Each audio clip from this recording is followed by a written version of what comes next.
Salut à tous et bienvenue sur Elric Studio Jeux de plateau. J'ai grand plaisir à vous retrouver aujourd'hui avec le jeu Black Angel de Sébastien Dujardin, Xavier Georges et Alan Orban. Un jeu illustré par Yann O'Toole, s'il vous plaît, et édité chez Pearl Games.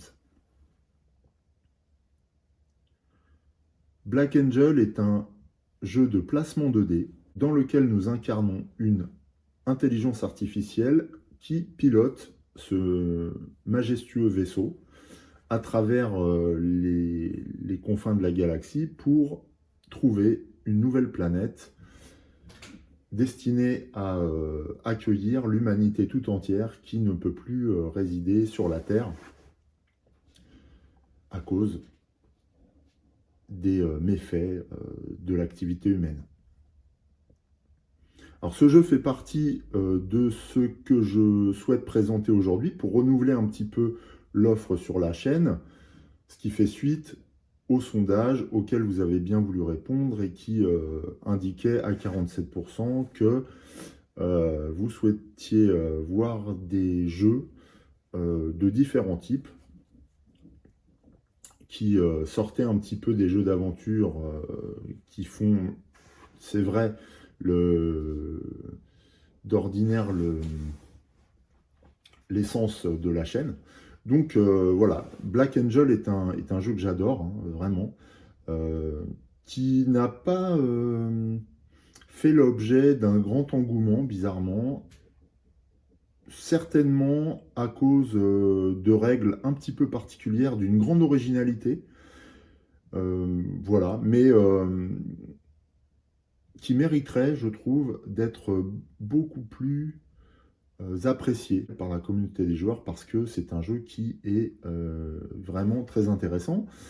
Par ailleurs, si à l'origine il coûte plus de 60 euros, parce que vous verrez que c'est un jeu avec beaucoup de matériel, on peut le trouver neuf actuellement sur les boutiques en ligne, notamment Philibert, à 34 euros, voire sur des versions entre guillemets d'occasion à 24 euros, comme j'ai pu le voir tout à l'heure en consultant un petit peu l'offre pour ce jeu.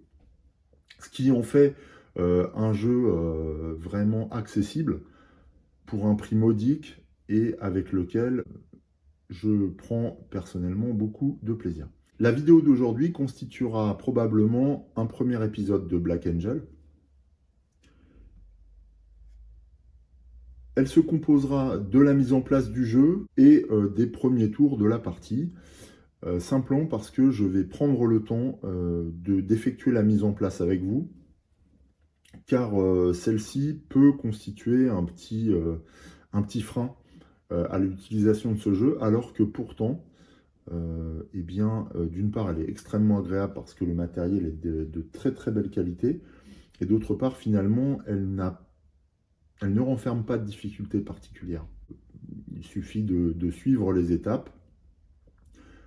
Il y a quelques variantes en ce qui concerne notre adversaire virtuel, mais c'est vraiment à la marge, sachant qu'en plus le fonctionnement de l'IA est allégé par rapport à celui du joueur humain. Donc on a quand même quelques conforts à installer cette IA. Eh bien, démarrons tout de suite la mise en place. C'est parti. Alors, première originalité de Black Angel, c'est que ce jeu ne comporte pas un plateau central, mais deux en réalité. Le premier est celui-ci que je vais déplier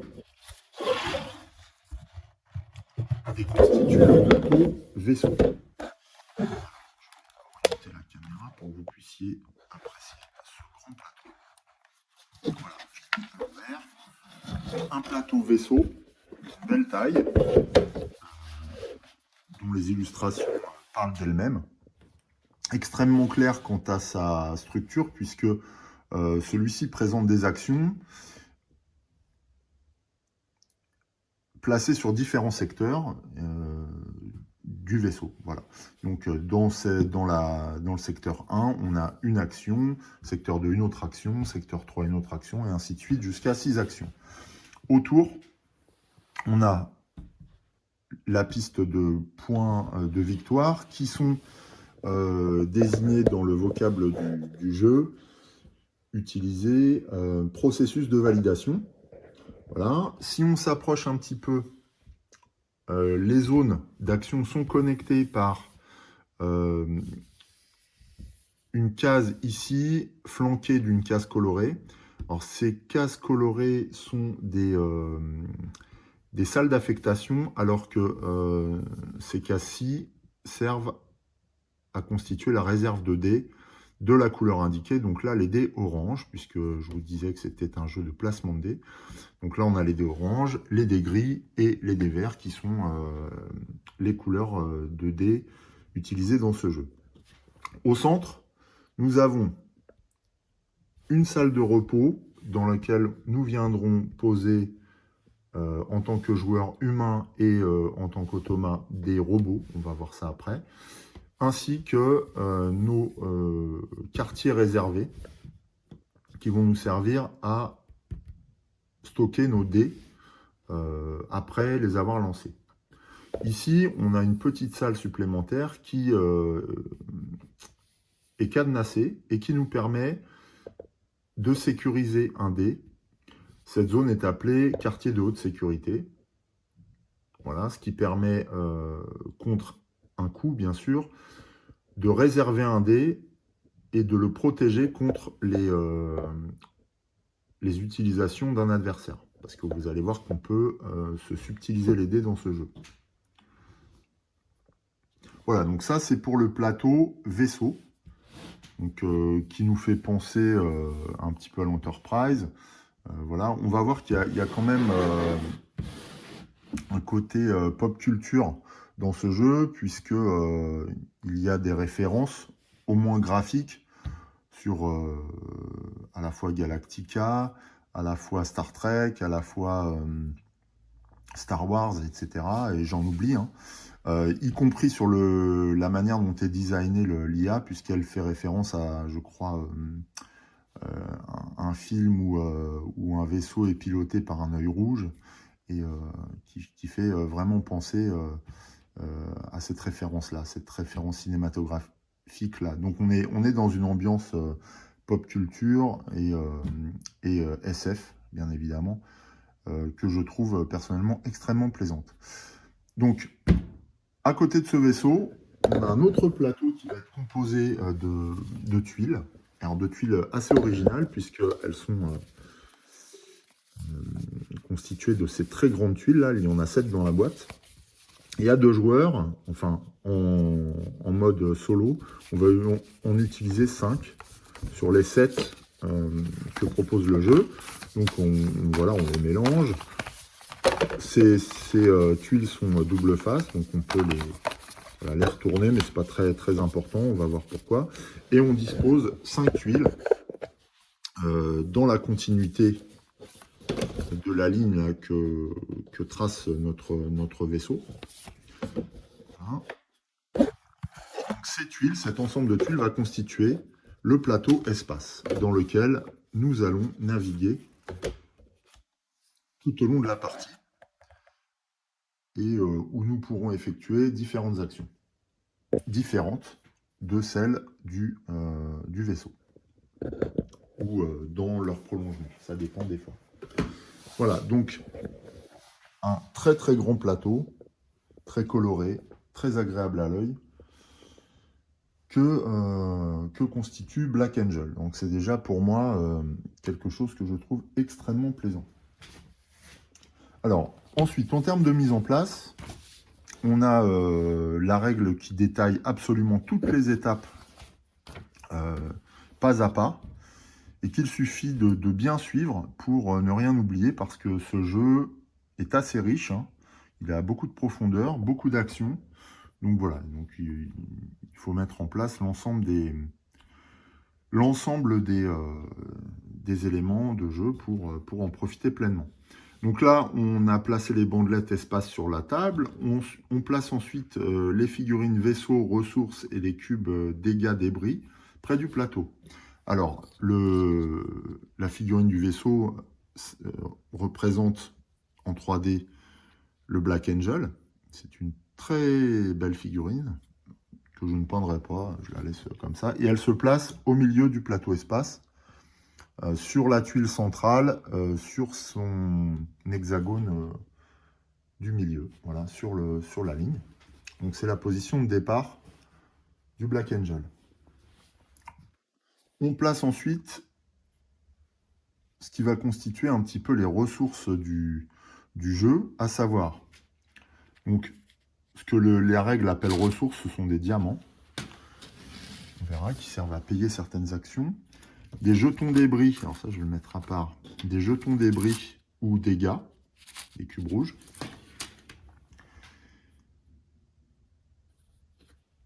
Et voilà pour les ressources. Ensuite, on va mettre en place, alors là vous voyez pas très bien, il y a un reflet, les tuiles technologie en fonction de leur couleur. Donc il y a 4 couleurs de tuiles technologie. Donc on va commencer par les gris, je vais poser la caméra. Donc on va mélanger toutes ces tuiles technologie. Celles-ci sont double face. Donc là, on a un mode standard et de l'autre côté, on a un mode avancé qui s'utilise avec les règles avancées. Pour la présente partie, on va utiliser les règles normales du jeu parce que c'est ma 3e partie réelle de ce jeu. Et j'ai gagné une fois, donc voilà. Alors, on a déjà les tuiles grises. Ensuite, on fait la même chose avec les tuiles jaunes et vertes. On mélange tout. Alors, je vais détailler vraiment la mise en place parce que ça aide à comprendre quand même après les étapes du jeu. Voilà. Les tuiles vertes. Donc là encore, on retrouve les coloris des dés, en fait, hein, tout simplement. Les 3 couleurs de dés.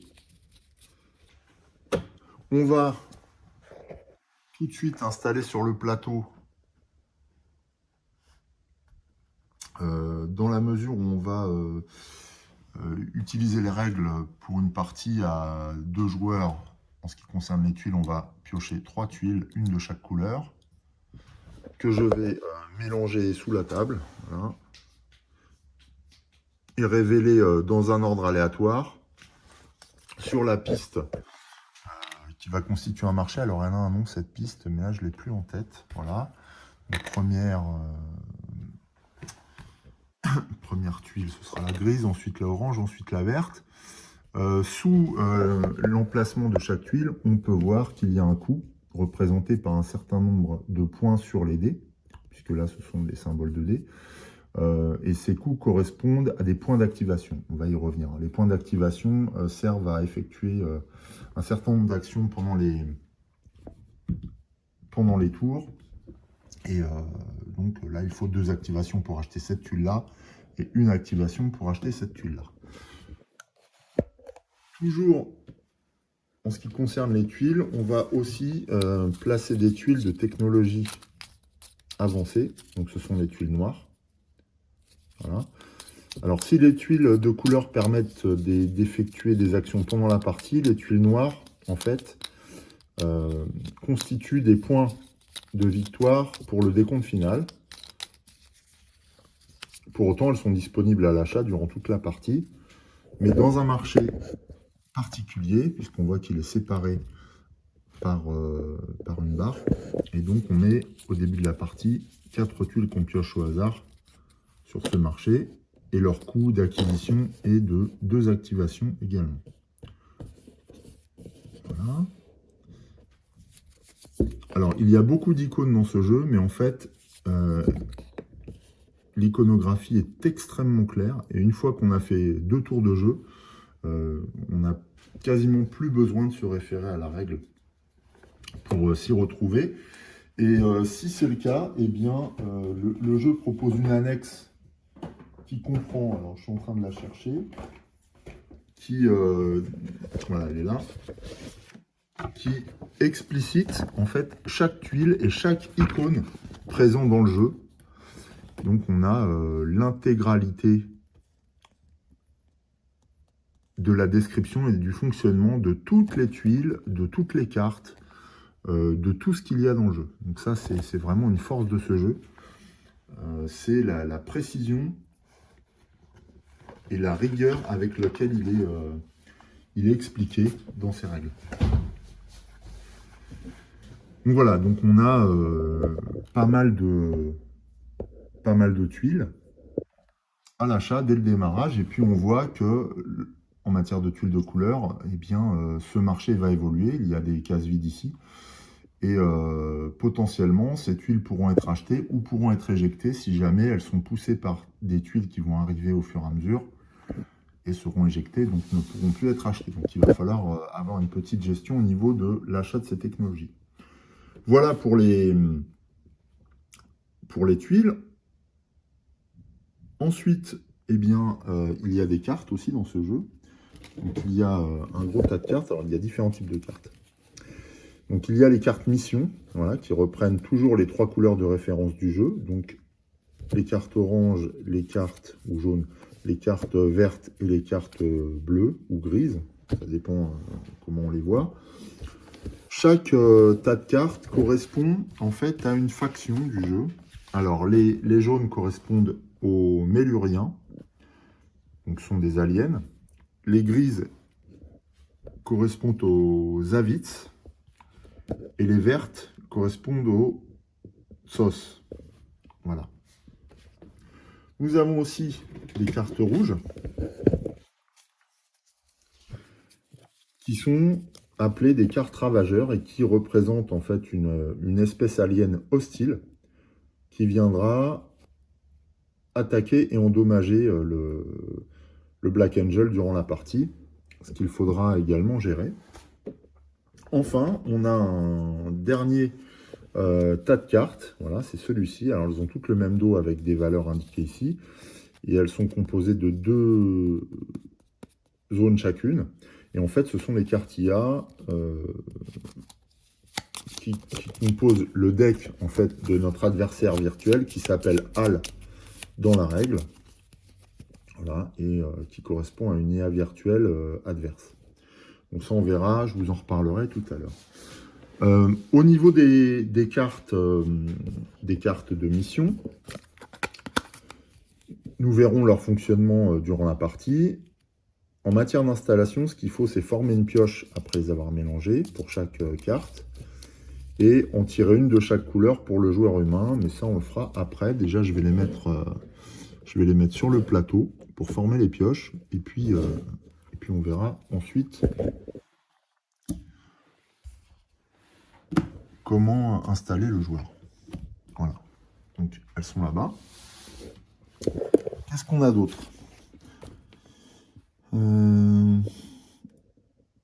Trier les cartes et les installer en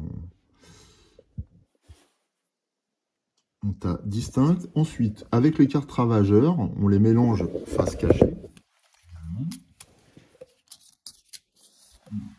Par contre, il y en a plus. Je crois que j'en ai oublié une partie dans la boîte. Ouais, c'est ça. Alors, les cartes ravageurs, en fait, il y en a pas mal dans le jeu. Je crois qu'il y en a 24 ou 36, je ne sais plus. Je dois pouvoir le dire. Combien il y a de cartes ravageurs? Cartes ravageurs, il y en a 30. Voilà, c'est ça. On les mélange toutes. Et pour une partie solo, on va en retirer 12 du tas.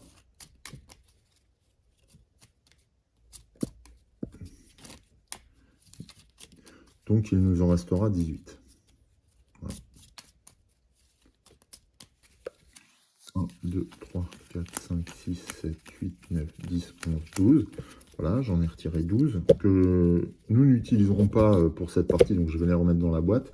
Et notre pioche ravageur est constituée pour la partie.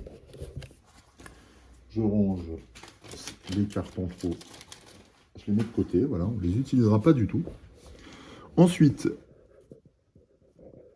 à partir de cette pile de cartes, eh bien, nous allons piocher une première carte qui va symboliser en fait la proximité des ravageurs aux abords de notre vaisseau.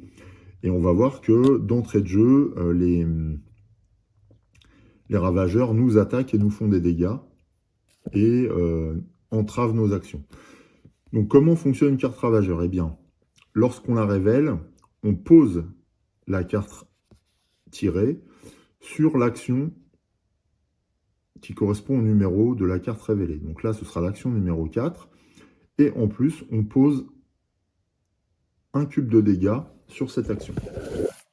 Concrètement, ça veut dire que, donc là, on voit que c'est une action grise. Donc on va sur l'action 4 grise, ici. Et on va poser cette première attaque de ravageur sur l'emplacement. On voit qu'il peut y avoir plusieurs cartes posées sur une seule action. Ce qui fait que lorsqu'on va venir faire cette action, eh bien, il y aura un effet ici à appliquer en amont avant de pouvoir réaliser l'action.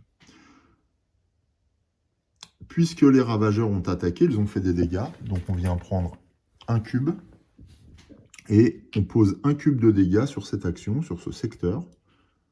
Voilà.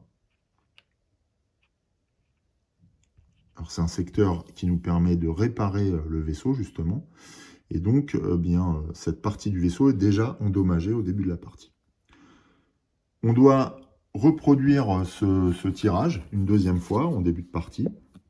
Donc on prend une deuxième carte. Alors cette fois, c'est le secteur 3 qui est touché par une attaque de ravageur. Donc là, on voit qu'il y a une iconographie particulière. Pour faire cette action, on devra défausser une carte ravageur. On verra ça dans la partie. Donc on la pose sur le secteur 3. Secteur 3 qui permet d'envoyer un vaisseau dans l'espace pour réaliser une mission. Et de la même manière, on ajoute un dé de dégâts. Voilà. Donc là, les ravageurs sont déjà nos ennemis et ils nous ont déjà attaqués avant même que la partie démarre. Le deck ravageur constitue, quand il est épuisé, une des conditions de fin de partie. Ce qui veut dire que si l'on doit piocher une carte ravageur et qu'il n'en reste plus dans le deck, on procède donc à un dernier tour et la partie prend fin. Voilà. Ensuite, une fois qu'on a installé tout ce grand plateau avec tous ces éléments, il nous reste simplement à installer chaque joueur, en fait, de manière individuelle. Alors, il y a une petite variante concernant Hal, donc notre adversaire virtuel. Mais on va d'abord procéder à l'installation du joueur humain. Alors avant tout, c'est un jeu de placement de dés. Dans une partie à 2 joueurs, eh bien, on prend 4 dés de chaque couleur que l'on met dans les réserves correspondantes. Donc 4 dés verts, 4 dés jaunes et 4 dés gris. Voilà. Cette installation correspond à une partie à plusieurs joueurs, puisqu'on peut jouer jusqu'à 4 à ce jeu. Les dés ont 3 faces différentes, non 3 faces différentes, non 4, c'est ça. Ce sont des dés à 6 faces, mais avec seulement 3 faces. Ils ont 2 faces de 1, une face de 2, 2 faces de 3 et une face étoile. Chaque face correspond à un nombre d'activations disponibles lorsqu'on joue ce dé. Donc une phase de 1, c'est une activation, 2, 2 activations et 3 activations disponibles ce tour. L'étoile correspond à un 0 et ne permet pas d'activer une action. En revanche, elle permet quand même de faire des choses où elle peut être transformée à notre tour en utilisant des ressources. On verra comment. Donc voilà, donc ça c'est l'étape préalable à l'installation des joueurs. On a déjà nos dés prêts à être installés dans nos secteurs. Alors, ce que j'ai oublié sur le plateau central, c'est que voilà, ça c'est le jeton qui correspond à notre destination finale. Donc il y a une nouvelle planète qui remplacera la Terre pour l'humanité. Donc c'est la planète qu'on recherche. La planète s'appelle Space. J'ai de la colle sur les mains, désolé. Et donc, ce jeton se met dans le plateau espace sur le numéro de la 5e bande de tuiles ici. Et eh bien, notre voyage doit nous emmener proche de cette planète. On a également une grosse tuile qui représente la même planète, mais en plus gros, et qui sera installée au moment où on atteindra véritablement la planète. Et on verra quand, pendant la partie. Voilà. Alors, pour installer le joueur humain, il suffit de choisir un plateau de couleurs. Alors, il y a 4 plateaux. Donc, il y a le rose, le blanc, le rouge et le bleu. Alors, je ne sais pas où je l'ai mis, le bleu. Il est là. Voilà. Donc, moi, je vais prendre le blanc. Je vais prendre le blanc, tiens. Voilà. Les plateaux joueurs sont tous les mêmes. Et sont utilisés uniquement par les joueurs humains. Voilà. Non, je vais prendre le bleu, tiens. Je prends le bleu parce qu'en fait, j'ai déjà sorti des éléments pour le joueur bleu. Voilà. Ensuite, avec le plateau, sur ce plateau, on va prendre des jetons, des figurines fournies dans le jeu, donc correspondant à notre couleur, qui sont des figurines de robots, et des disques comme ça, disques qui vont nous permettre d'indiquer 2 choses. Un, le premier va être placé sur la piste de score, ici, et va indiquer nos processus de validation, autrement dit nos points de victoire, et l'autre va indiquer notre quartier, notre zone réservée pour nos dés. On va faire la même chose pour l'IA, l'IA qui jouera en rose. Voilà. Donc, on va réserver un quartier pour l'IA et lui sera également placé sur la piste de score. En mode standard, chacun des joueurs commence sur le 5 PV. Non, d'ailleurs, je ne sais plus si c'est chacun des joueurs.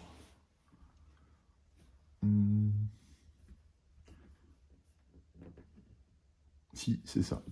Chacun des joueurs commence sur la piste 5 PV. Quand on joue en solo, on peut augmenter ou réduire la difficulté en déplaçant le jeton de l'IA, soit sur le 0 pour une partie facile, soit sur le 10 pour une partie difficile, soit sur le 15 au départ pour une partie extrêmement difficile. Voilà, moi je vais jouer en mode standard. Donc je vais démarrer au 5 et l'IA aussi. Voilà pour les 2 disques.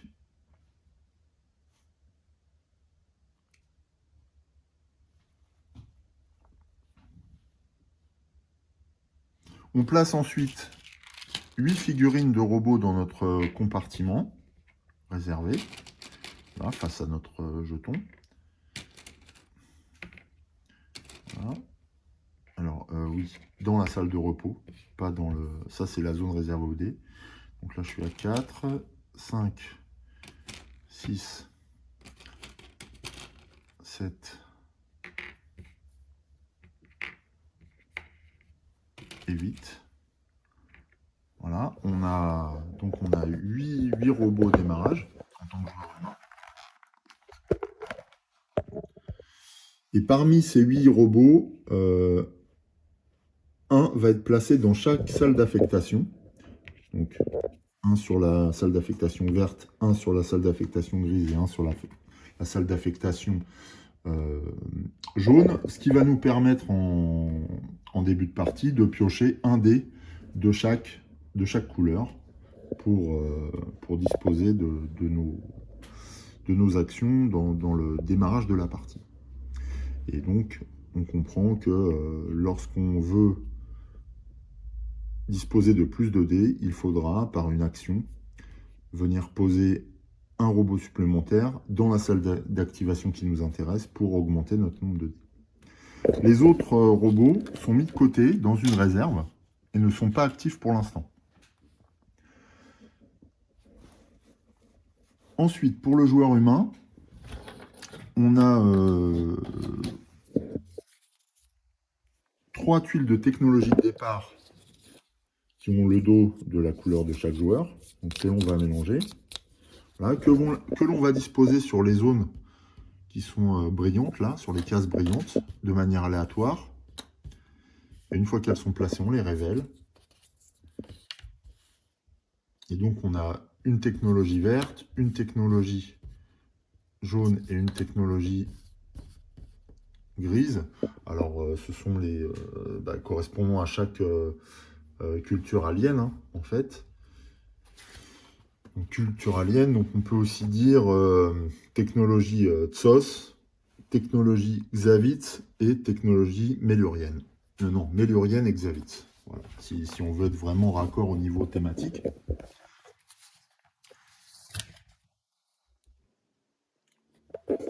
À côté de ça, on va piocher une carte de chaque couleur qui va constituer notre main de départ.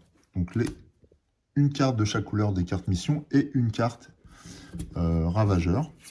On verra à quoi elles servent. Elles ont plusieurs utilisations, hein. Donc ça c'est le dos et la face de la carte en fait. Je détaillerai ça pendant la mission, pendant la partie, puisqu'il y a différents types de cartes avec différentes actions possibles. Ces cartes sont utilisées principalement sur le plateau espace et autour de notre plateau joueur également. Enfin,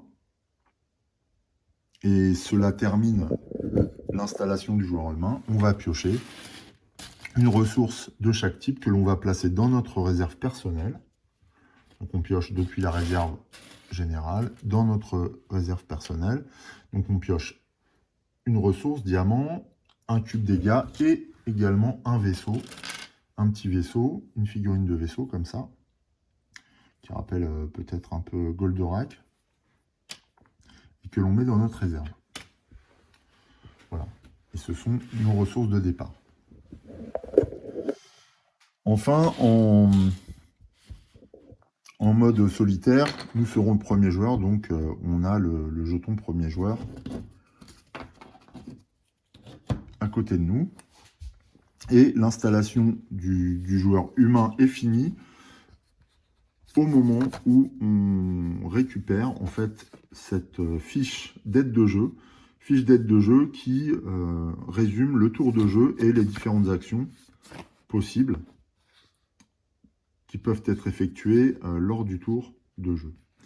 Ce sont des fiches extrêmement précieuses et très bien faites, qui sont aussi utiles en multi qu'en solo, puisque elles résument quand même globalement toutes les règles. Et en plus, en multi, elles sont distribuées en fonction de l'ordre des joueurs et attribuent aux joueurs non seulement un numéro d'ordre, mais également des ressources supplémentaires en fonction de sa position. Donc voilà, ce sont vraiment des fiches très très bien faites, je trouve. Donc là, cette fois, notre joueur humain est totalement paré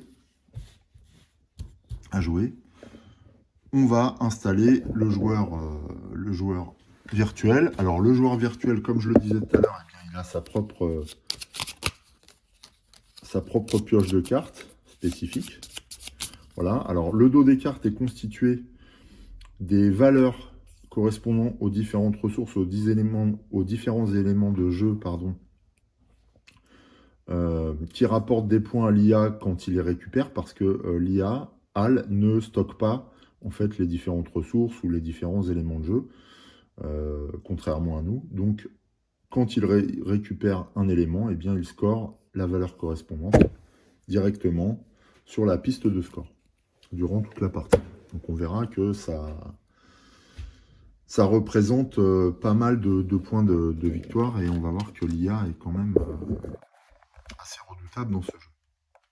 Ensuite, l'IA utilise également, donc HAL utilise également des robots. À la différence du joueur humain, on place tous les robots disponibles dans la salle de repos, c'est-à-dire que l'IA, en fait,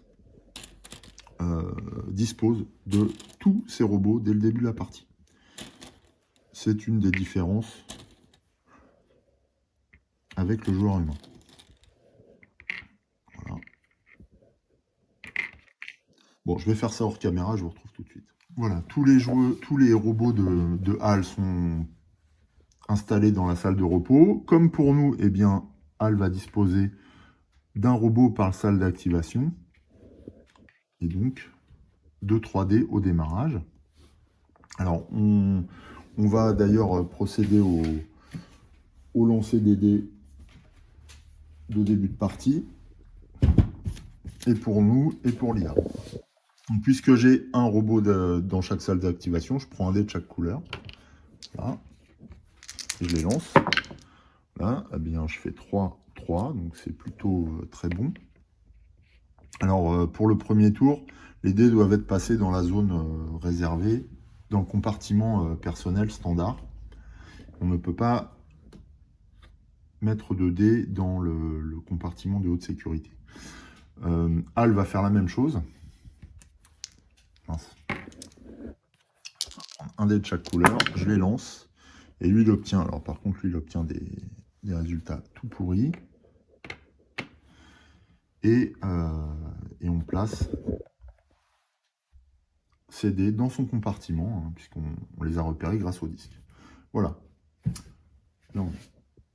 Est-ce qu'on est prêt? Est-ce que je n'ai rien oublié? Alors, les règles d'installation en variante solitaire sont précisées sur la dernière page de la règle du jeu. Attention toutefois, il ne s'agit pas d'une mise en place à 2 joueurs, mais d'une mise en place comme dans une partie à plusieurs joueurs, avec des aménagements spécifiques. Donc, ne pas confondre, parce que les parties à 2 joueurs intègrent un joueur fictif qui est là pour favoriser, enfin, amener d'autres dés, mais ce qui n'est pas utilisé en mode solo contre une IA. Donc attention de ne pas confondre, parce que moi j'ai confondu plusieurs fois, et donc il y a cette petite ligne là qui est importante. Sinon après c'est très simple, et en fait on se rend compte que HAL utilise simplement son deck de jeu, ses robots et ses dés. Voilà, c'est tout. Son deck de cartes, pardon, ses robots et ses dés, et c'est la seule... ce sont les seuls éléments qui sont installés sur la table pour HAL. Dernière chose, HAL jouera après nous. C'est-à-dire que nous sommes le premier joueur, comme je l'indiquais tout à l'heure. Voilà, on est totalement prêt. Alors vraiment, ça fait un très très beau plateau de jeu avec beaucoup d'éléments, beaucoup de couleurs. Et personnellement, j'adore cette mise en place. Je l'adore. Elle est très très agréable parce qu'il y a tellement d'éléments de jeu variés. Elle est simple en plus, elle est claire. Le plateau est très accueillant. Voilà. Et en plus, cette mise en place étant bien expliquée dans les règles, pas à pas, on peut déjà expliquer les différents éléments de jeu aux joueurs qui sont autour de la table. D'ailleurs, c'est un peu incontournable parce que sans connaître ces éléments de jeu, il est difficile de pouvoir jouer à Black Angel. Voilà, la mise en place est totalement terminée. On peut se lancer dans la partie et dans ce voyage qui doit nous conduire vers la planète Space. Allez, c'est parti, premier tour. Alors, de quoi se compose le tour de jeu? Eh bien, à chaque tour, on doit choisir entre 2 séquences et les résoudre dans l'ordre. Il y a la séquence A et la séquence B. La séquence A nous invite à jouer une carte autour de notre plateau individuel. Et jouer une carte autour de notre plateau individuel, en fait, a pour objectif d'activer des technologies présentes sur notre grille. Ces technologies nous amenant différents éléments de jeu. Donc, par exemple, celle-ci nous apporte un robot ou nous permet de changer un robot de place, notamment de le transférer de la salle de repos vers une salle d'affectation. Cette huile technologie nous permet soit de gagner un autre vaisseau et de le mettre dans notre réserve ici, soit de faire avancer un vaisseau présent sur le plateau espace ou de faire venir un nouveau vaisseau en le larguant du Black Angel sur le plateau espace et de le déplacer de 0 à 2 déplacements. On voit les deux chevrons là, qui représentent le nombre de déplacements autorisés. Enfin, la technologie Xavi nous permet de gagner soit une ressource diamant, soit un cube de, comment ça s'appelle déjà, de dégâts ou de débris. Donc ça, comment pouvons-nous activer ces technologies avec une carte? Eh bien, on utilise le dos de la carte, donc on ne veut utiliser que la couleur. Donc pour activer une ou plusieurs tuiles vertes, eh bien, il va falloir utiliser une carte verte que l'on va venir enclencher ici comme une carte dans un ordinateur, en fait, informatique. Et ça activera toutes les technologies vertes de la ligne, s'il y en a plusieurs. Là, il n'y en a qu'une.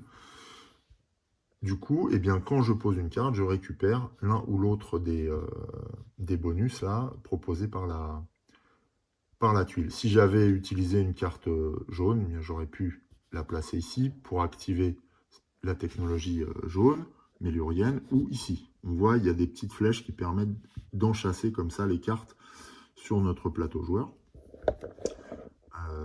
Et voilà. Donc ça, c'est pour les cartes des 3 couleurs de référence.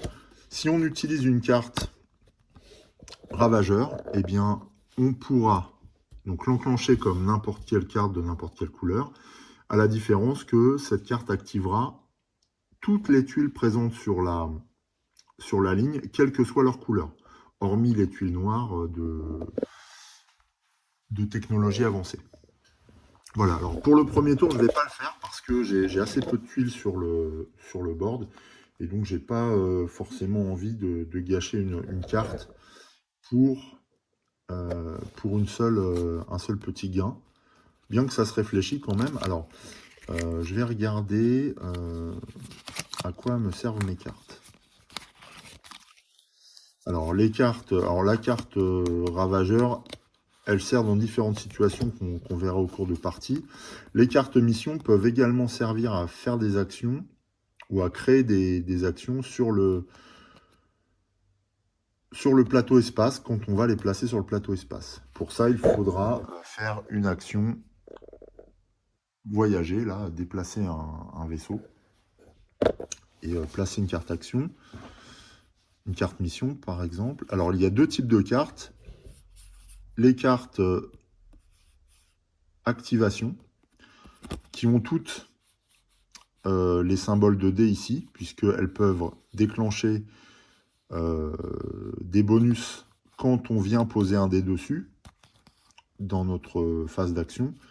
Il y a aussi des cartes de neutralisation, voilà, qui ont les 2 petits chevrons là, et qui déclenchent ces bonus lorsqu'elles sont éjectées du plateau espace. On verra tout ça au moment voulu. Mais donc, voilà, il y a 2 types de cartes, avec 2 fonctionnements différents, et 2 types de missions, et souvent différents gains sur les cartes.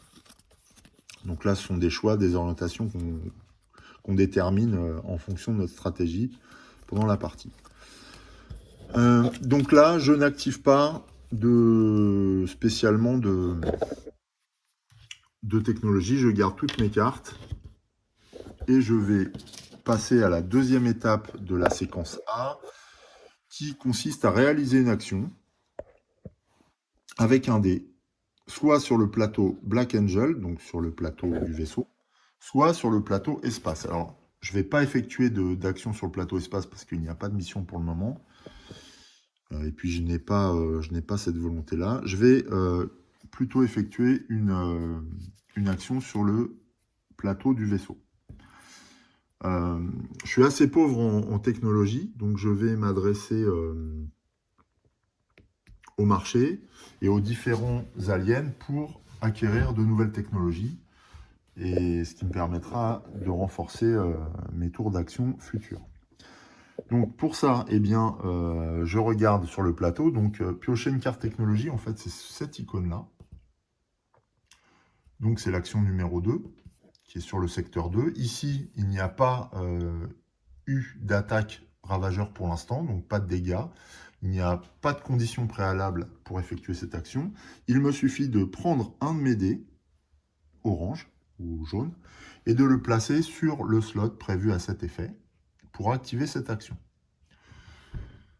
Ce dé a une valeur de 3 activations, donc je vais pouvoir utiliser ces 3 points d'activation pour acheter des technologies pour une valeur de 3 activations. Je vais acheter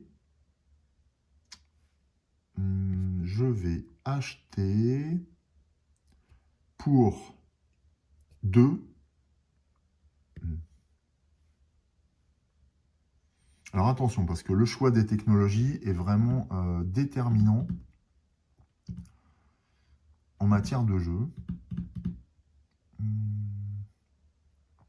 Et comme le précise l'icône, on peut acheter soit des technologies standards, soit des technologies avancées, donc les tuiles noires, qui elles aussi coûtent 2. Donc je vais acheter...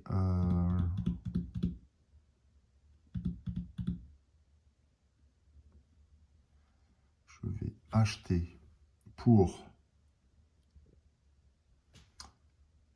2 une tuile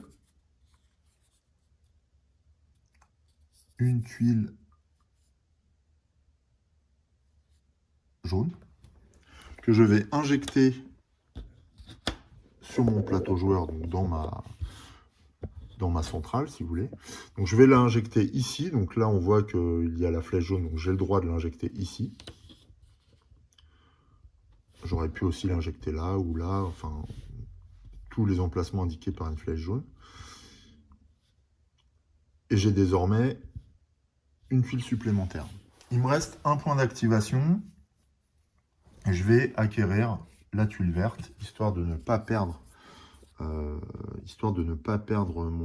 point d'activation, même si cette action m'intéresse moins, bien que. Et donc, je vais l'insérer ici. Donc, elle va pousser la tuile existante vers la case adjacente. Ce qui fait que là, voilà, je suis passé de 3 tuiles à 5 tuiles dans ce tour. J'ai dépensé mes 3 activations, donc mon action est terminée. Je passe à l'étape de la séquence A suivante, à savoir piocher une carte de la couleur du dé utilisée et replacer ce dé dans sa réserve. Donc, je vais piocher, puisque j'ai joué un dé jaune, je vais piocher une carte jaune qui va dans ma main. Alors attention, j'ai le droit de conserver 6 cartes mission dans ma main. Les cartes rouges ne sont pas comptées dans la limite de main. Donc c'est 6 cartes mission plus autant de cartes rouges que l'on veut. Donc là j'en ai 4, donc j'ai pas besoin de défausser l'excédent. Et enfin, eh bien, je suis l'iconographie. Puisque mon action est terminée, je renvoie mon dé dans la réserve. 2 dés jaunes. Voilà. Ceci met fin à mon tour. Je n'ai pas précisé, mais je vais le faire maintenant, que lorsqu'on va choisir un dé, il est possible soit d'en acheter un adversaire contre une ressource diamant. Alors, puisque l'IA ne stocke pas ses ressources lorsqu'on lui prend un dé contre une ressource diamant, donc ça l'embête quand même, puisqu'on lui prend un dé, on défausse cette ressource et on lui donne, puisque un diamant vaut 1, on lui donne un point de victoire. Là, je ne l'ai pas fait, donc il n'a pas gagné de point de victoire. On peut également, grâce au cube débris que l'on aurait dans notre réserve, faire un recyclage en quelque sorte de ces débris. Et ce recyclage nous autorise de changer une phase du dé, c'est-à-dire de retourner un dé. Donc par exemple, si j'avais dépensé un débris pour retourner ce dé, eh bien, je serais passé d'une valeur de 3 à une valeur de 1. Le différentiel entre chaque face est de 2. Donc si on a une valeur de 1, on passe à 3. Si on a une valeur de 2, on passe à 0. Si on a une valeur de 0, on passe à 2. Voilà comment ça fonctionne. Et ça, on peut le faire au début de notre tour, avant de récupérer le dé choisi. Enfin, avant de choisir un dé. Par contre, attention, on ne peut pas retourner un dé que l'on aurait acheté un adversaire. Il est acheté pour la valeur de départ. Voilà, là, on sait absolument comment utiliser nos dés et nos ressources pour jouer à notre tour. Une fois qu'on a placé notre dé dans la réserve de dés, notre tour est terminé. C'est à Hal de lancer ses actions. Alors, le tour de Hal est assez sensiblement proche du nôtre. On a simplement en dernière page son fonctionnement pendant la partie. Donc après avoir effectué votre tour, effectuez le tour de jeu de Hal. 2 cas sont possibles. Hal possède au moins un dé dans son compartiment ou Hal ne possède pas de dé dans son compartiment. Là, en début de partie, Hal possède 3 dés. Dans ce cas, puisque Hal possède au moins un dé dans son compartiment, on va faire cette première action qui correspond finalement à notre séquence A. Et puis, celle-ci va correspondre à une séquence B. D'ailleurs, on a le même code couleur sur les fiches d'aide. Donc, Hal va révéler la première carte de son deck. Voilà. Et cette carte illustre l'action qu'il souhaite réaliser. Dans la mesure où on a, lors de notre tour, effectué une séquence A, on va en priorité regarder la zone qui suit une séquence A. Donc moi, j'ai effectué une séquence A, donc je regarde la partie supérieure de la carte. Or, pendant cette phase, Hal va vouloir effectuer cette action. Donc cette action qui correspond, on regarde ici, à l'action numéro 6, qui consiste à détruire des ravageurs. En fait, on va chasser les aliens hostiles. Et comment on procède Hal? Eh bien, donc, il joue sa carte. Il va d'abord sélectionner un dé. Alors, comment sélectionne-t-il un dé? Eh bien, alors c'est expliqué dans la règle. Dans la couleur donnée, Hal prend toujours le dé de plus grande valeur. Donc lui, il a 0. Il n'a pas d'autre choix. Et moi, j'ai un dé de 3. Pourquoi je regarde aussi la valeur présente dans ma zone? Si plusieurs dés ont la même valeur, il utilise en priorité un dé lui appartenant. Si le dé de plus grande valeur vous appartient, il vous l'achète. Donc en fait, il va venir nous piquer un dé, comme on aurait fait, nous, en lui payant une ressource diamant.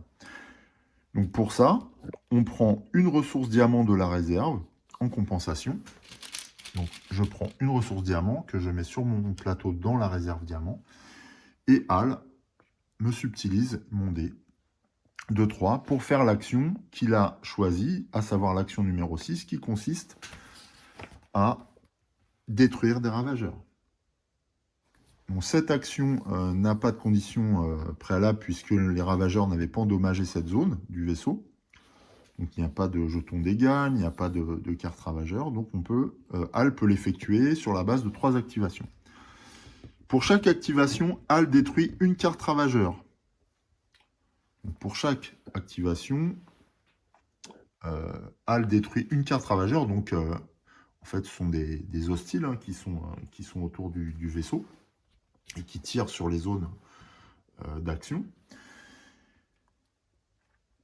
Et il va faire ça, on regarde là, il va faire ça, on va regarder la flèche là. Et en fait, on voit qu'ici, il effectue ses actions dans le sens anti-horaire. Donc il part de l'action numéro 1. Ici, il n'y a pas de carte ravageur. Ici, il n'y a pas de carte ravageur. Donc il passe à la suivante. Là, il y a une carte ravageur. Vu qu'il a 3 activations, il peut tout à fait utiliser cette carte. Récupérer cette carte. Voilà. Ensuite, deuxième activation, il élimine cette carte ravageur-là. Donc là, il a vraiment chassé les ravageurs qui étaient autour du vaisseau et qui nous menaçaient directement. Ensuite, on continue son tour. Il n'y a plus de carte ravageur. Donc, la dernière activation C'est voilà, utilisé par l'IA est perdu. Et il a terminé son action. Puisque Al a abattu deux ravageurs, je vais retourner les cartes.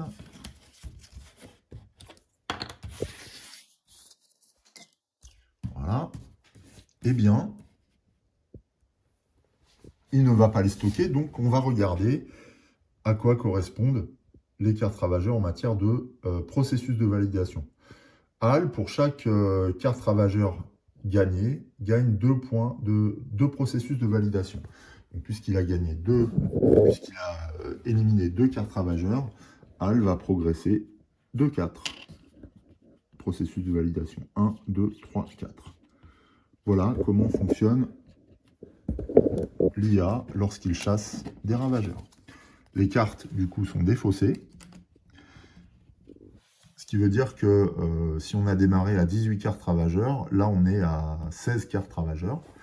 Et donc la pile commence à être réduite. Attention à ça, puisque c'est l'un des chronomètres de la partie.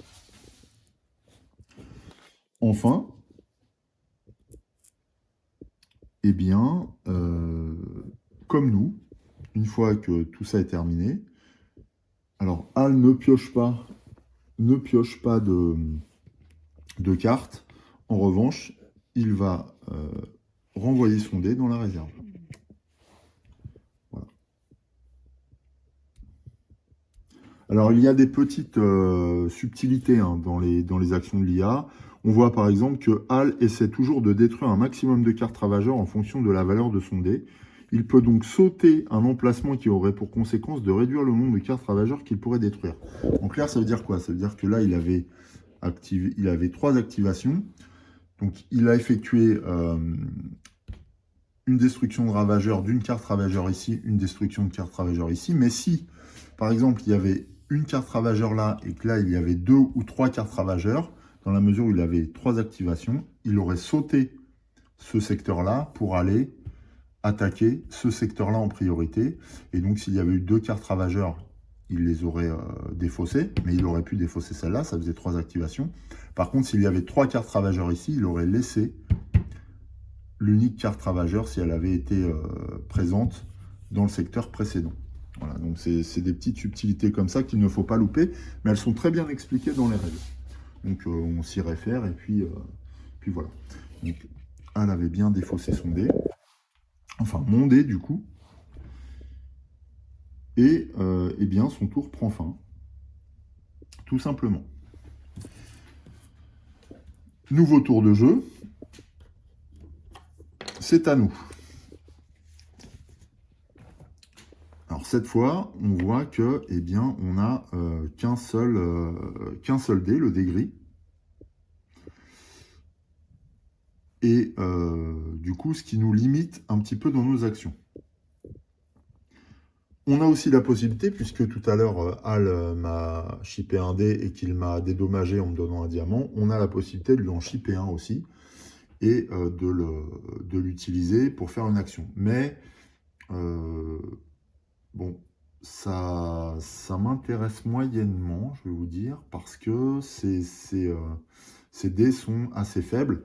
Et si il se mettait en tête de réaliser une action grise, il viendrait me chipper aussi mon dé gris, qui est plus puissant. Donc moi, je vais plutôt utiliser mon dé gris pour effectuer une action avec mon dé. Donc, c'est mon tour. Alors, au préalable, donc je vais effectuer une séquence A, de nouveau. Je peux jouer une carte autour de mon plateau individuel, c'est facultatif. Et je peux tout à fait utiliser une carte d'une couleur distincte de la couleur du dé que j'utiliserai après. Hein, c'est pas un problème. Donc j'ai tout ça en carte. Donc là, j'utiliserai bien... je vais utiliser cette carte-là pour activer les technologies jaunes. Et ainsi gagner tout ça. Donc, je vais gagner un vaisseau. que je place dans ma réserve. Et je peux soit gagner un autre vaisseau, soit déplacer ou larguer en fait du Black Angel un nouveau vaisseau. Alors comment ça se passe pour larguer un nouveau vaisseau? Eh bien, je fais appel à un de mes robots présents dans la salle de repos, donc mes robots actifs.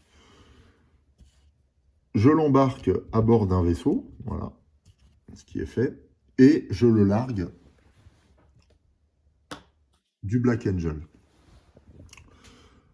Cette huile permet de faire entre 0 et 2 déplacements. Quand on largue un vaisseau du Black Angel, la tuile où se trouve le Black Angel compte comme 1. Donc pour faire 2 déplacements, je vais compter 1, 2. Au regard de ce que j'ai comme carte d'activation, je vais me rendre vers les Méluriens, vers une zone alien mélurienne. Et là, attention, donc là j'ai fait 1, je peux me déplacer encore d'un lieu, donc je vais me déplacer ici.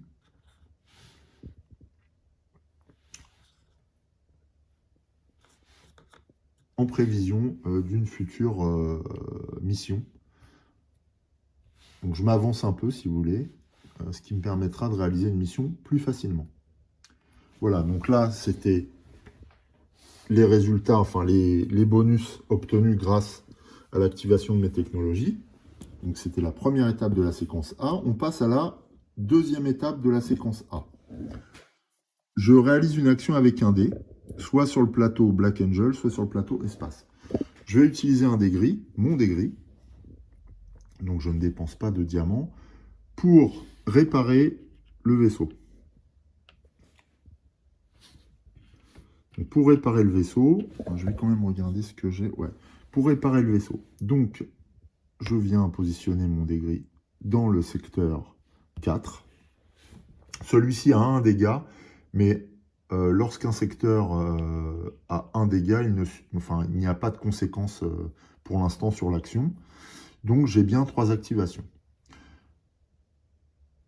Cette zone me permet de réparer le Black Angel. Donc grâce à ça, je peux défausser un cube de dégâts par activation. Donc je vais récupérer ce cube pour une activation, récupérer ce cube pour une deuxième activation.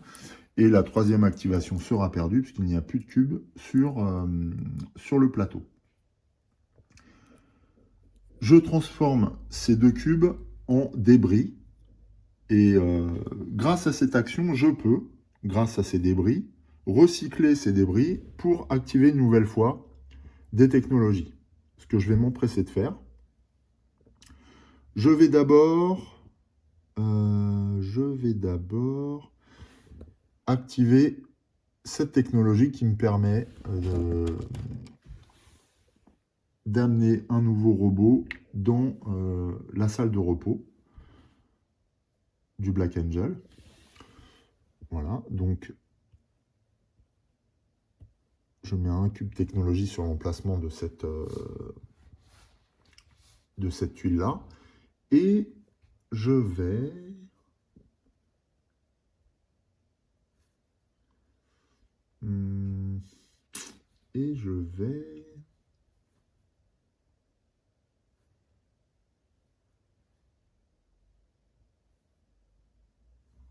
Alors, qu'est-ce que j'ai comme mission? Ah, je suis en train de réfléchir. Si j'active celle-ci pour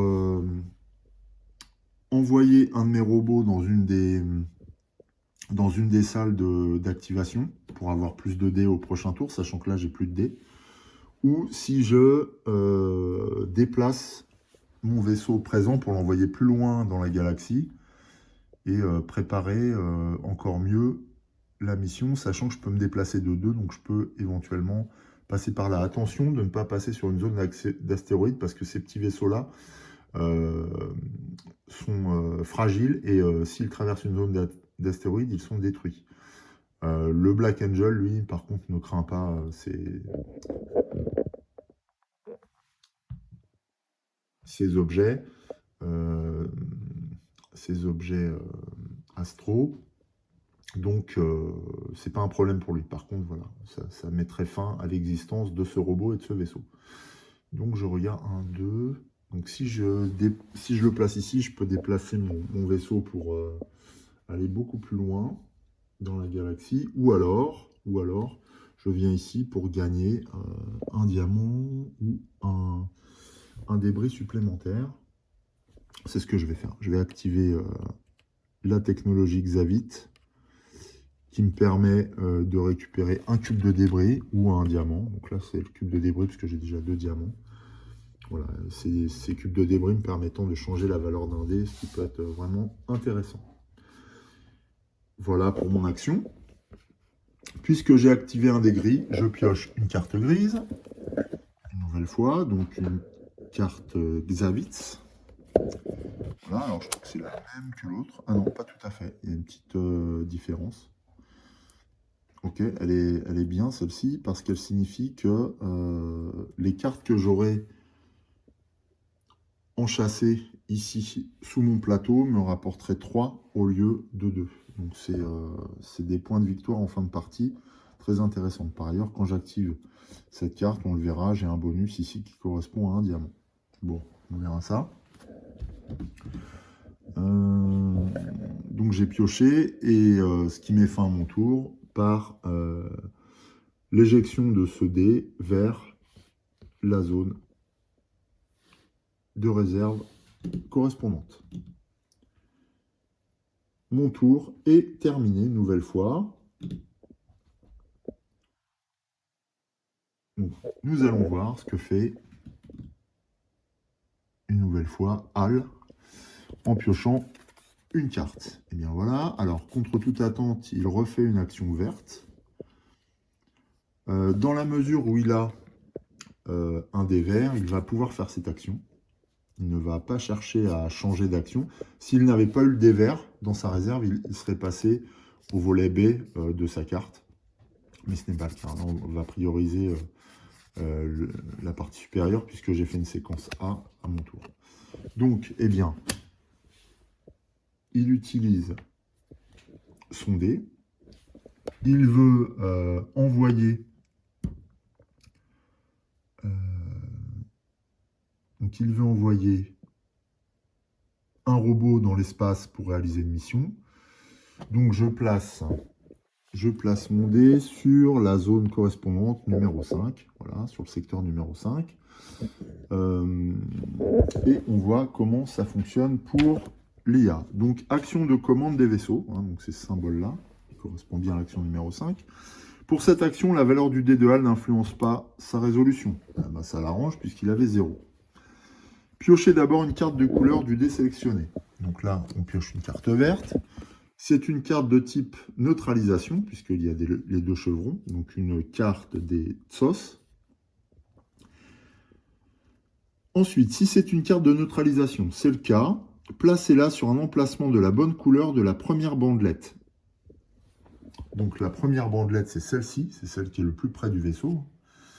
Voilà, du plateau vaisseau. Et si on a le choix entre 2 tuiles Tsots sur cette bandelette, eh bien on va en mode solo utiliser préférentiellement celle où figure une étoile filante. Donc Hal vient dans ce secteur-là. Donc il envoie un de ses robots. Alors lui, il n'envoie pas de vaisseau, hein. Il envoie directement ses robots. Il a 2 bonus immédiatement.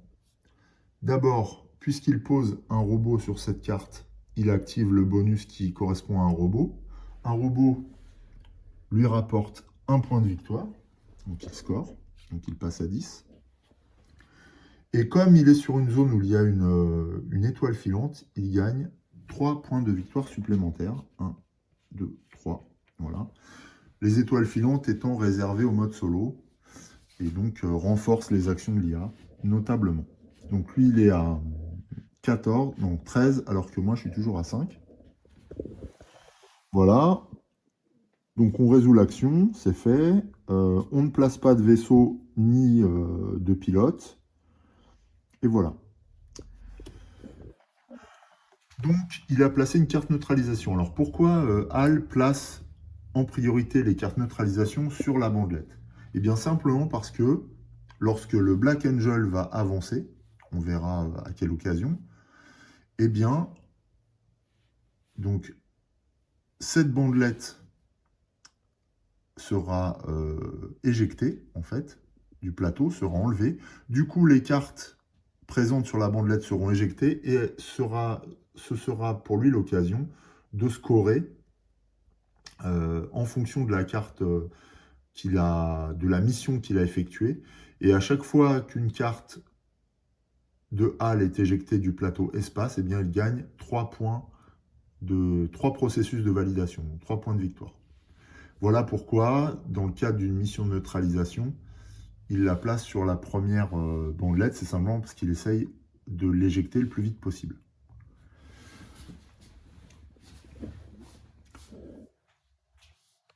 Ainsi, il a fait son action. Alors, on voit, il a pris 4 points de victoire hein, avec ce 0 là. Cela met fin à son tour. Donc, son dé regagne la réserve correspondante au dé vert. Voilà. On va passer un nouveau tour et c'est à moi de jouer. Alors, là, il y a un petit cas particulier sur lequel je reviens tout de suite. Alors, la particularité de cette situation est que je n'ai pas de dés et que HAL en dispose encore de 2. Donc, en fait, j'ai le choix pour ce tour de jeu. Soit je considère que je n'ai plus de dés, donc je passe à une séquence B. Séquence B qui va me permettre de relancer mes dés, réinitialiser mon plateau et déplacer le Black Angel. Et oui, donc le faire progresser, modifier l'espace dans lequel on évolue et donc éjecter les cartes qui sont potentiellement sur la bandelette qui sera déplacée. Mais je peux également effectuer une séquence A au moyen d'un dé que j'utiliserai dans la réserve de HAL contre un diamant. Et je pense que c'est ce que je vais faire parce que j'ai vraiment pas envie d'éjecter sa carte là pour lui donner 3 points de victoire. Donc c'est ce que je vais faire, ça va me coûter moins cher et ça va lui rapporter moins. Donc ce que je vais faire, c'est que je vais effectuer une séquence A. Donc, puisque j'effectue une séquence A, je peux jouer une carte autour de mon plateau individuel. Donc qu'est-ce que je vais jouer comme séquence A? Ouais, je vais jouer...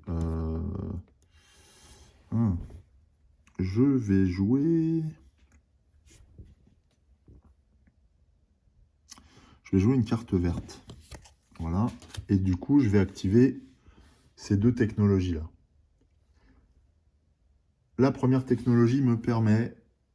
Donc, ce sont les technologies de sauce. Donc, la première technologie me permet d'envoyer un de mes robots d'une salle de repos vers une salle d'activation.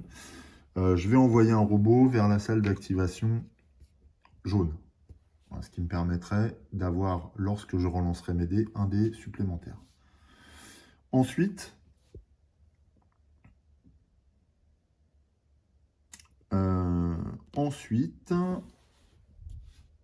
je vais activer cette technologie-là pour récupérer un de mes robots dans ma réserve et l'activer et ainsi le rendre disponible dans la salle de repos. Voilà en ce qui concerne la première étape de la séquence A. Deuxième étape de la séquence A, je joue un dé. Je n'en ai plus. Donc je vais aller lui shipper son dé. Je vais aller lui prendre son dé orange là-bas. Ouais, je vais faire ça. Donc pour ça, je vais devoir le dédommager avec un diamant. Puisque je le dédommage avec un diamant, il le convertit en processus de validation, ce qui lui rapporte un PV de plus. Voilà qui est fait. Mais moi, je récupère son dé. Dans la mesure où je viens de lui acheter ce dé, je ne peux pas changer sa valeur. Mais là, en l'occurrence, ça me suffit. Ensuite, je réalise l'action que je souhaite. Là, en l'occurrence, je veux envoyer une carte dans les... Ah, oui, alors ça va pas. Qu'est-ce que je fais? Si, je vais faire ça. Je vais envoyer... Alors, je peux envoyer un nouveau vaisseau ou déplacer un vaisseau dans l'espace. Là, en fait, j'utilise l'action de commande de vos vaisseaux. Donc, déplacer un de vos vaisseaux ou lancer un nouveau vaisseau. Hein. C'est la même chose.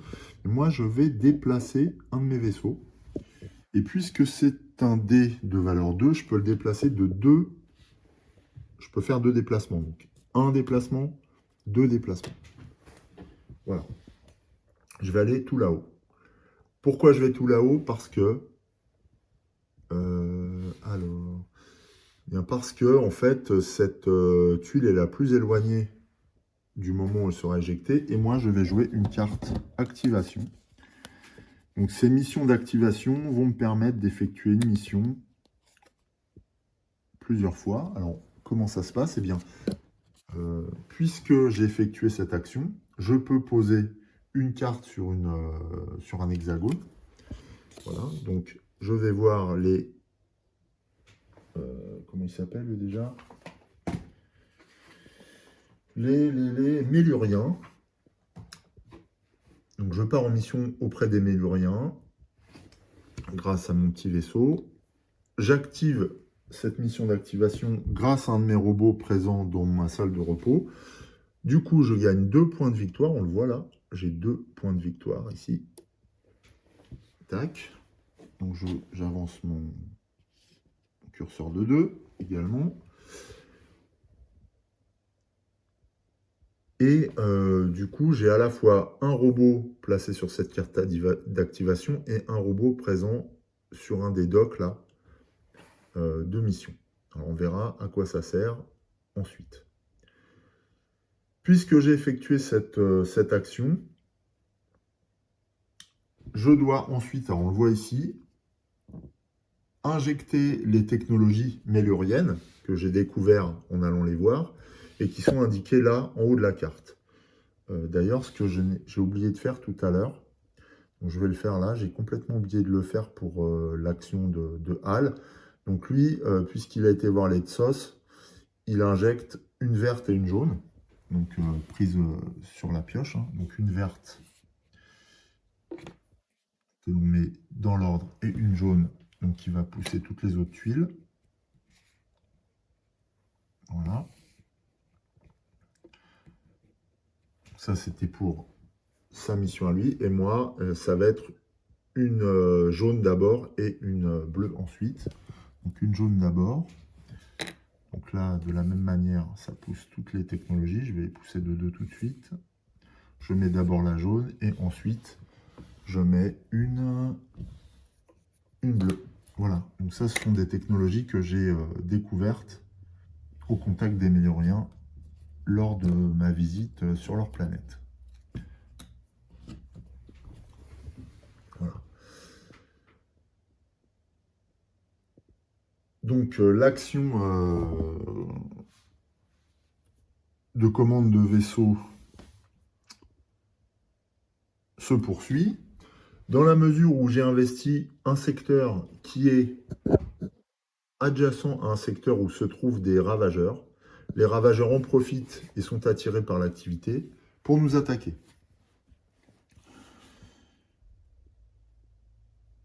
Donc, je prends autant de cartes ravageurs autour du Black Angel que d'icônes vaisseaux ravageurs visibles sur les cases adjacentes. Donc là, en l'occurrence, il n'y a qu'un seul icône ravageur autour de ma mission. Donc, je vais piocher une carte ravageur. Donc, les ravageurs attaquent le secteur 4, de nouveau, donc l'avant du vaisseau. Donc, le secteur 4, c'est celui-là. Donc, c'est la zone de réparation.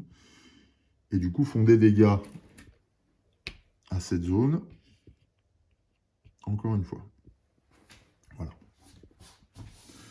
Enfin, donc oui, j'ai fait l'apparition des tuiles technologies. J'aurais dû le faire après l'attaque des ravageurs. Et donc, c'est terminé.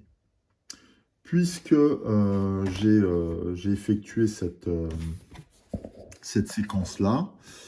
Ensuite, je pioche une carte de la couleur correspondante à mon dé. Donc là, c'est un dé de...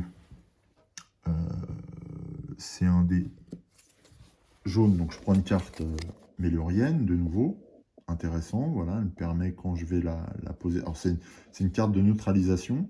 Donc, il faut éjecter pour gagner les bonus. Et quand je l'active, quand je l'installe sur le plateau espace, eh bien, on rapporte 4 points de victoire, 4 processus de validation. Et quand elle est éjectée, j'ai 3 vaisseaux. Si je consacre un de mes vaisseaux et un robot ici, je gagne 3 vaisseaux.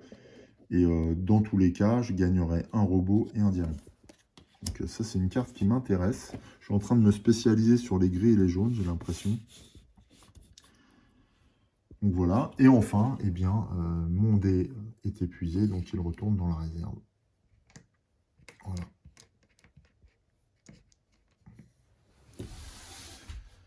Cela met fin à mon tour. C'est à Al de jouer. Et Al, à qui il reste un dé, va essayer de faire une action. Alors, moi, j'ai fait une séquence A, donc il priorise une action grise. Il lui reste un dé gris. Donc là, il va essayer de réparer le vaisseau dans le sens anti-horaire. Voilà, donc il prend son dé gris, mais il a une valeur de 0. Il va essayer de réparer le vaisseau dans le sens anti-horaire. Alors, il pourrait très bien le faire, sauf que pour enlever ce cube, il lui faudrait une activation. Or, il n'a pas d'activation. Dans ce cas-là, Al est dédommagé par 3 points de victoire. 1, 2, 3. Ce qui compense le fait qu'il ne puisse pas agir sur ses phases de dés. Donc, comme nous, hein, puisqu'il ne stocke pas les différentes ressources. Et donc, bien lui, même placer un 0 et ne rien faire, c'est un gain de processus de validation. Puisqu'il n'effectue pas d'activation, il ne défausse pas le dégât ici, il ne le supprime pas, il ne répare pas. Et donc, cela met fin à son tour. Et donc, son dé repart dans la réserve. Tout simplement. Ce que j'ai oublié de faire, c'est que puisque il était arrivé ici, alors je ne sais plus là s'il place un dégât, parce que comme il a activé, oui, il est venu là. Est-ce que, alors ça faut que je regarde, est-ce que puisqu'il active le secteur 4, il doit appliquer les dégâts infligés par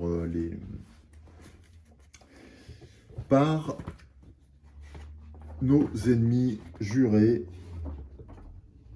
que sont les ravageurs. Alors, je regarde, je ne sais plus s'il applique les effets. Alors, action, non. Donc c'est, qu'est-ce qu'il a fait là? Action réparation, pour chaque activation, sans saurait, Al retire les cubes de dégâts de dés endommagés uniquement s'il y a plus de dégâts ailleurs. Si le dé a une valeur 0 ou que Al ne peut pas réaliser l'action, pas de cube de dégâts, action endommagée. Ouais, si. Donc il applique les effets. Donc là, en l'occurrence, il va, comme il s'expose là, il inflige, enfin, les ravageurs infligent un dégât dans le sens horaire au vaisseau mère. Donc voilà, on met un cube de dégâts sur l'action numéro 1, puisque dans le sens horaire, on part de l'action numéro 1 vers l'action numéro 6. Voilà qui est fait. Ouais, donc ça, j'aurais dû le faire avant, au préalable. Donc lui, il a fait son action, il a pris 3 PV, et donc son dé est défaussé, ce qui met fin à son tour. Voilà.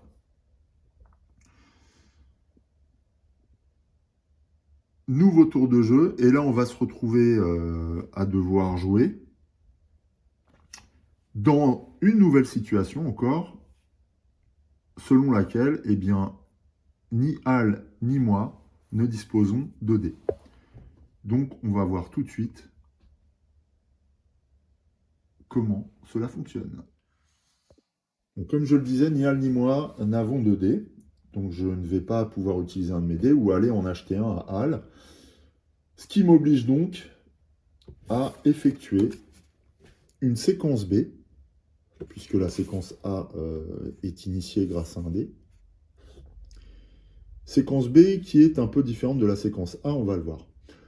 Ce tour de jeu, c'est le moment, va marquer la fin de ce premier épisode de Black Angel et la fin de la partie fera l'objet d'une seconde vidéo. Voilà.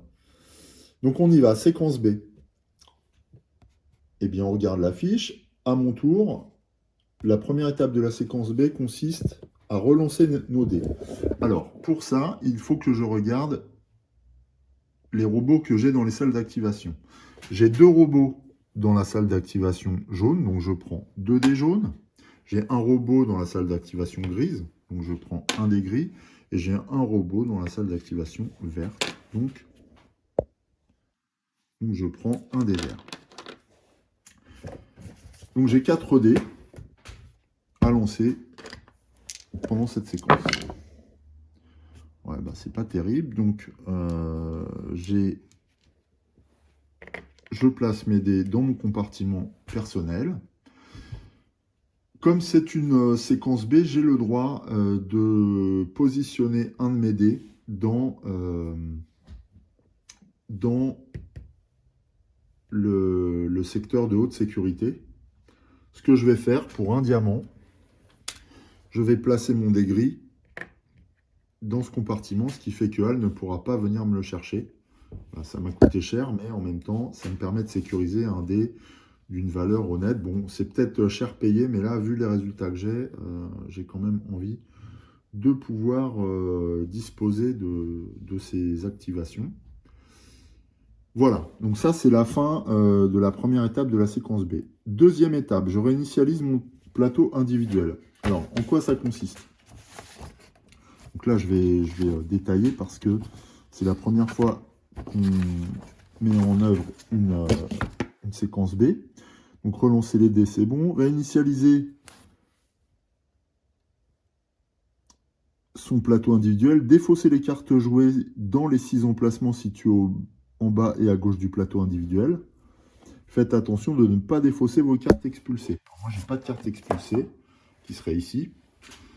Par contre, je vais défausser les cartes utilisées pour activer les technologies précédemment. Voilà, donc je les mets dans la défausse. C'est fait. Ensuite, déplacez également tous vos cubes débris placés sur vos tuiles technologies vers votre zone de stockage. Donc, tous les débris ici ne sont pas perdus, ils retournent dans ma zone de stockage. Voilà. Donc ça, c'était l'étape 2 de la séquence B. Étape 3, faire progresser le Black Angel vers Space. Donc, le Black Angel, majestueusement, se déplace pour avancer vers notre objectif Space. Ça a pour conséquence de faire disparaître cette huile, enfin, de retirer cette huile de la zone. Donc, puisque cette huile va être retirée, les cartes présentes dessus sont éjectées. Il n'y a qu'une seule carte, c'est une carte qui appartient à Al. Puisque Al a une carte qui va s'éjecter, eh bien, cette mission est accomplie et lui rapporte 3 processus de validation, une fois de plus. Donc lui, il les gagne par 3. 1, 2, 3, ce qui l'amène à 20, contre 7 pour nous pour l'instant. Son robot est remis dans la salle de repos. Et la bandelette est retirée, puis retournée pour être placée sur le 5e emplacement et constituer ainsi un nouveau secteur de l'espace. Voilà. On notera au passage que ma carte mission progresse tout doucement vers la zone de, comment on dit, d'éjection, d'expulsion. Voilà. Donc, attention à l'utiliser avant qu'elle sorte du jeu. On voit aussi que Space se rapproche du vaisseau et de la zone d'expulsion également. Voilà. Donc j'ai réservé, donc c'est pendant la séquence B qu'on peut réserver un de nos dés, donc ça c'est fait. Et c'est tout. Voilà.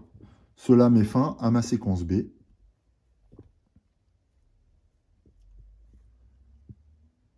Et donc c'est au tour de Hal.